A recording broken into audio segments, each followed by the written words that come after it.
bahay ang ako nila sa bahay. Alas 12 na uwi. Ba yan?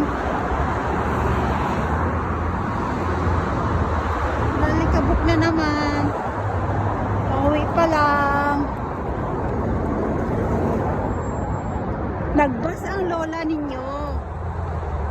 Kasi nga puno na ang company transport.